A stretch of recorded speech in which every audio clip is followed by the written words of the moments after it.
I'm Quincy Lafayette, and I make music.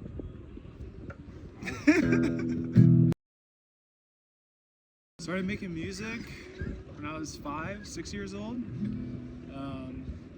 Took piano lessons when I was younger, so that was where a lot of the music started, a lot of the music theory, a lot of the love for music, and then I'd say creating my own tracks and music probably started around like freshman year of high school.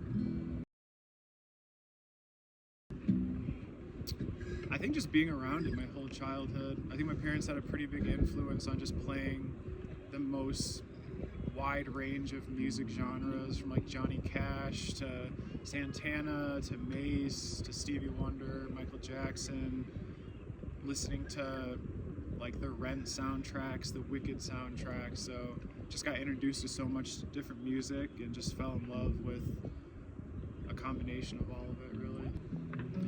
A lot of the music that I have coming out in the near future will be kind of more R&B vibes, more relaxing vocals, not as housey, and still a little bit upbeat, but I'd say have more R&B influence.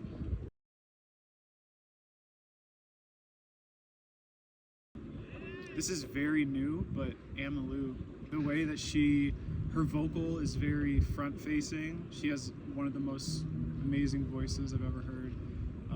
But just the melodies, the run she does with her vocals, and then just the style of all of the songs that she has is very different. The production is very different on a lot of her songs, which I love. Writing ability is amazing. So that's definitely one of the main influences at the current moment. If I'm not making music, I'm watching, basketball highlights, listening to NBA players talk about their routines, their struggles, their successes, and all of that good stuff. So I think I love to take a lot of inspiration from basketball and the successes and like the determination, the practice schedules, the creativity. I love. Shout out LaMelo Ball. Like, I think I think music and basketball both allow you to be super creative in the space that you're in. And I think that's one of the things that I pull a lot of inspiration from. This is like complete left field of R&B, but I would love to do a collab with Up the Trees. That bass music vibe would be really fun to create with. I think someone who's dead, rest in peace, that I would love to have worked with is Juice WRLD. I think just being around super creative minds, no matter if it's like Of the Trees with bass music or Juice WRLD rapping. And I think like a lot of music and art translates to, you could have an amazing acoustic song, but you put drums with it and it becomes a certain thing. You put bass to it, it becomes a whole nother thing. So you can definitely pick different parts and creativity from different artists. And when you collaborate and mesh those together, definitely greatness comes from it. So I'd say a couple parts. I think like a Sunday morning or like a very early morning sunny weather vibe is one of my favorites for like playing the guitar and writing, trying out new melodies. So that would definitely have to be like a nice big floor-to-ceiling window with a couch right in front of it with some plants hanging down. Like imagine that with the sun coming in. For like a Sunday morning vibe with some tea. That's the kind of like environment I think that gets the juices flowing the most. Kind of like just a quiet, empty space to reflect ideas, melodies, sounds off of. And then the shower is another place. Yeah. Where I love to. A lot of thoughts come, and it's kind of hard to record thoughts and ideas in the shower, but hey, maybe that's a business idea for the future.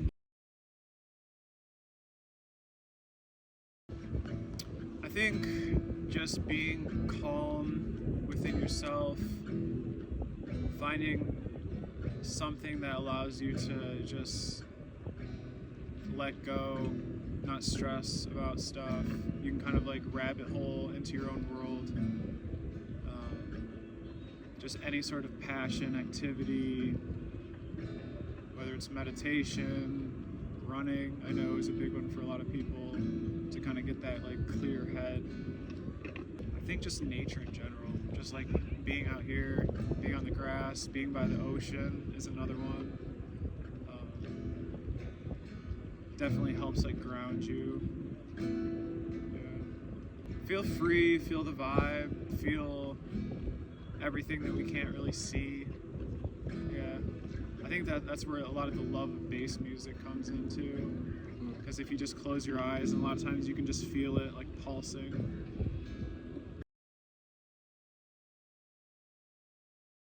2025 is the year of being free, putting stuff out there, moving on, continuing to be creative, learning from the process, learning from mistakes, successes, and yeah, putting out music in different genres. I feel like there'll be a song for everyone in 2025. I think with music specifically, just the everyday grind of trying to get better, not necessarily knowing how much of a leap you're taking and getting better, but just kind of trusting the process. And I think that's where the love of like the whole basketball motivation, inspiration, self-discipline, working at your craft every day, trusting the process, because you're not going to see results the next day or that week even. It might be a month, a year down the line, but just like keeping consistent with it, learning.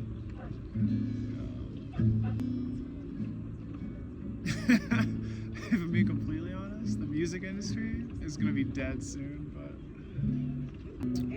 I think the ability for people now to have their own platforms is going to essentially turn into like everyone's own personal TV show, and they can attract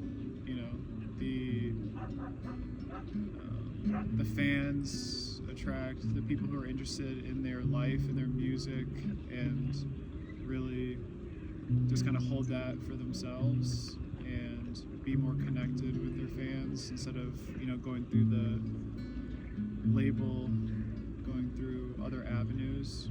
I think with technology especially, there'll be more of a chance to connect directly with your fans and people who want to get in touch with you instead of a bunch of middlemen, which will be nice.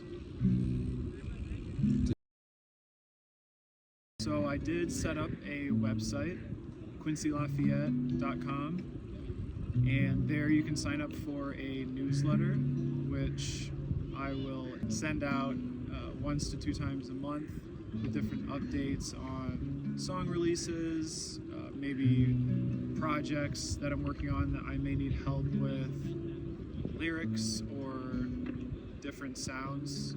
It would be cool to involve the fans in ideas like that, so they can help the creation process if that's something they're interested in. The first song that people should expect to hear in 2025 is... That's a great question. So the first song people should expect to hear in 2025 is Sade and 808s, one of my personal favorites that I've ever created. This song is more of the R&B vibes that I was alluding to. Has some nice 808 bass in it. Has just an overall good feeling. I created it in Brooklyn on a rainy day, rainy night, and it really, I think, encapsulates a good bounce, a good vibe, sing along to, no matter what kind of state you're in. So excited to share that.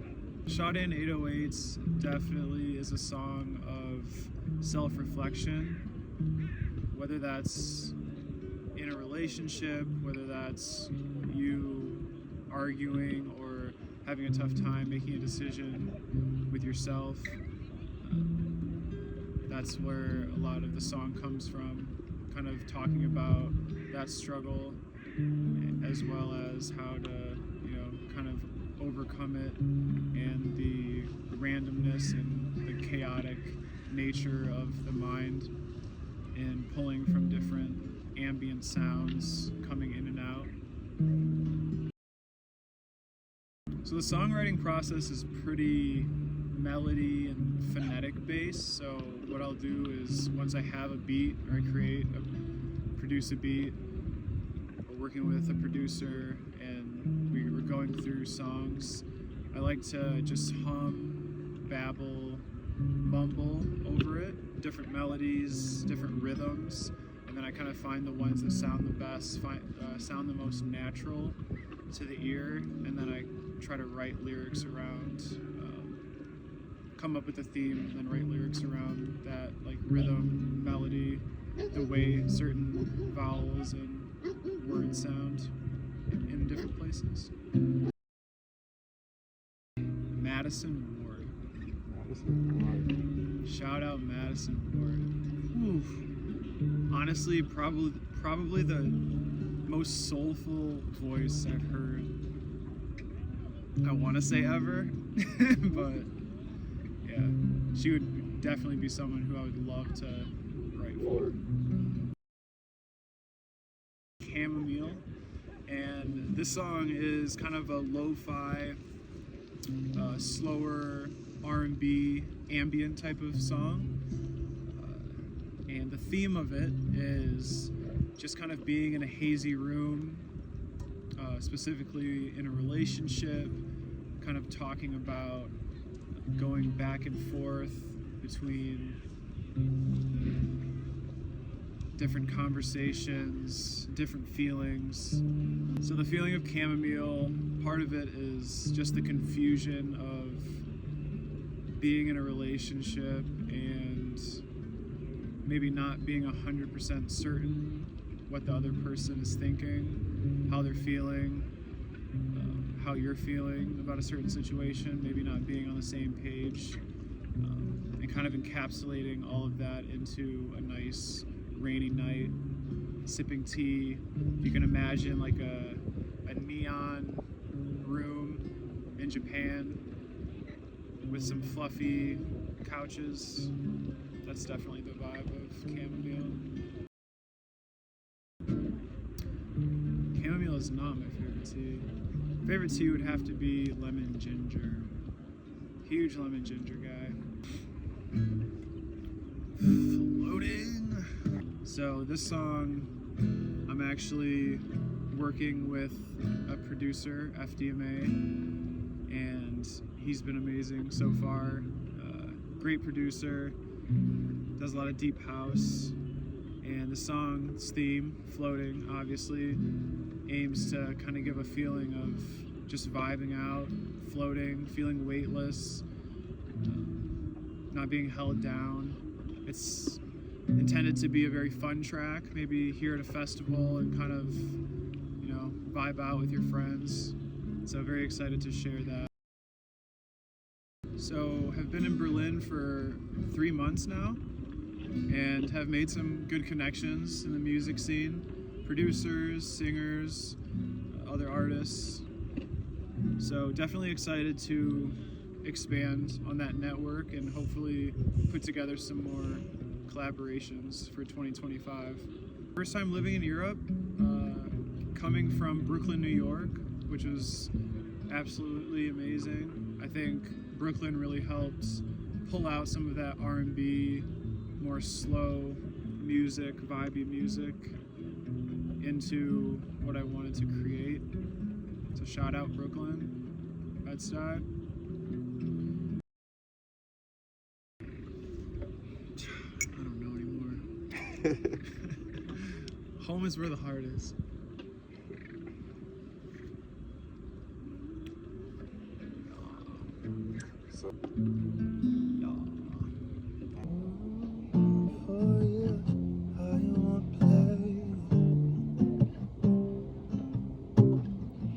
Good now, honey, I'm still waiting. We've come away from high.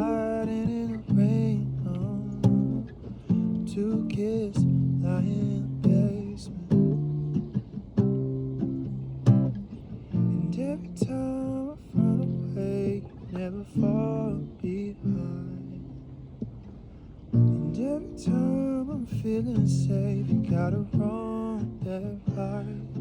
Gotta get along with life, but you still run my mind. And if you ask me how I've been, I'm gonna have to lie. It's gonna be a long, long time. It's gonna be a long, long time.